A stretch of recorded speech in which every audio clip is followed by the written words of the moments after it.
ban taba tunanin cewa wannan tarkacen za a zo a ce za a baka magani da shi kaga dakto da shi ba, gaskiya ban taba tunanin wannan. Sunana Maimuna Buhari.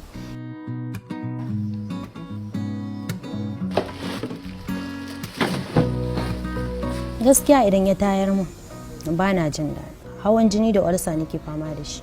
Nakan da je kemis ne kawai ina siyan magani ina amfani da shi.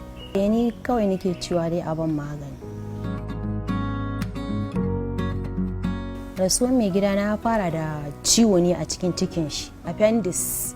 Ana mai aiki akan appendix ɗin nan shine yake ta rashin lafiya. A haka dai yana ta fama da ciwon nan har Allah ya zo gaba ɗaya Allah ya ɗauke abin shi. To ba mu da kuɗi, ba mu da hali, sai dai muna da Allah.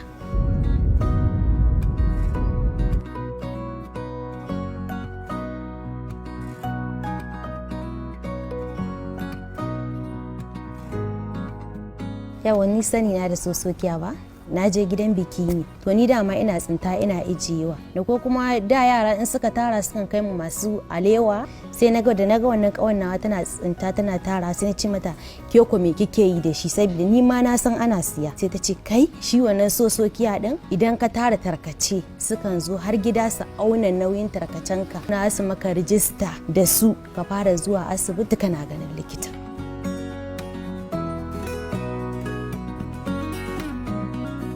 The process is pretty simple. A user could just donate recyclable across some of our drop-off locations. The waste are sold and converted into health fund to finance their premium. For you to access care, you have to drop like 4,000 points. I think a plastic is like 3 points. Used car batteries like 2,500 points. You could donate any form of recyclable. It could be paper, broken buckets like broken chairs. It could be metals.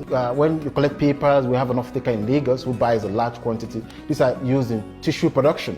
You just have to look at different ways of converting these things and bringing them back into life.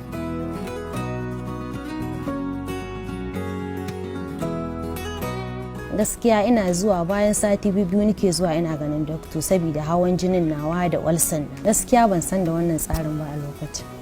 Dan gaskiya da mun sani dai gaskiya da wahalan da ya sha din ba zai sha ta ba.